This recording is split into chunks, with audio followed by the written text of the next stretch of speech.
खानालाई सन्तुलित राख्नको लागि प्रोटिन, भिटामिन र मिनरल्सले भरिपूर्ण खानेकुरा खानुपर्छ। यदि हामी भिटामिनको राम्रो स्रोतको बारेमा कुरा गर्छौँ भने गाजर निश्चित रूपमा उल्लेख गरिएको छ। गाजर एक मात्र नभएर धेरै गुणहरूले भरिपूर्ण छ र यसले शरीरलाई धेरै फाइदा पनि दिन्छ। यस गाजरको आवश्यकतालाई उजागर गर्न मानिसहरूलाई गाजर खान प्रोत्साहित गर्न हरेक वर्ष अप्रिल 4 मा अन्तर्राष्ट्रिय गाजर दिवस पनि मनाइने गरिन्छ। त्यसैले धेरै देशहरूमा यस दिन गाजर पार्टीहरू पनि आयोजना गरिन्छ। यस्तो अवस्थामा जान्नुहोस् नियमित गाजर खाँदा शरीरमा के फाइदा हुन्छ।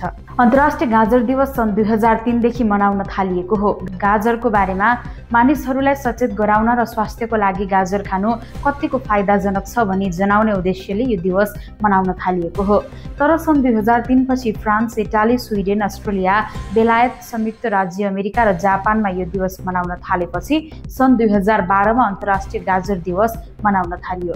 यस्ता छन् गाजर खानुका फाइदाहरू। गाजर पोषणको एक शक्ति हो। यसमा भिटामिन ए, फाइबर र मिनरल्स पाइन्छ। गाजर नियमित खाँदा यसले शरीरमा कस्तो असर गर्छ जान्नुहोस्।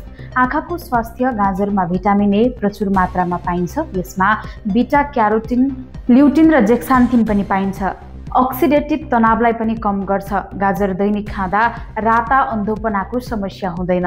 पाचन स्वास्थ्य राम्रो रहन्छ। गाजरले पेटलाई पनि फाइदा पुर्याउँछ। गाजरमा उच्च फाइबर पाइन्छ जसले आन्द्राको चालमा सुधार गर्छ र कब्जियतको समस्यालाई टाढा राख्छ।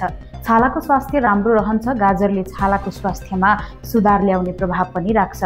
गाजरले छालालाई हाइड्रेटेड राख्छ र कोलाजेन उत्पादनमा मद्दत गर्छ। तौल व्यवस्थापन।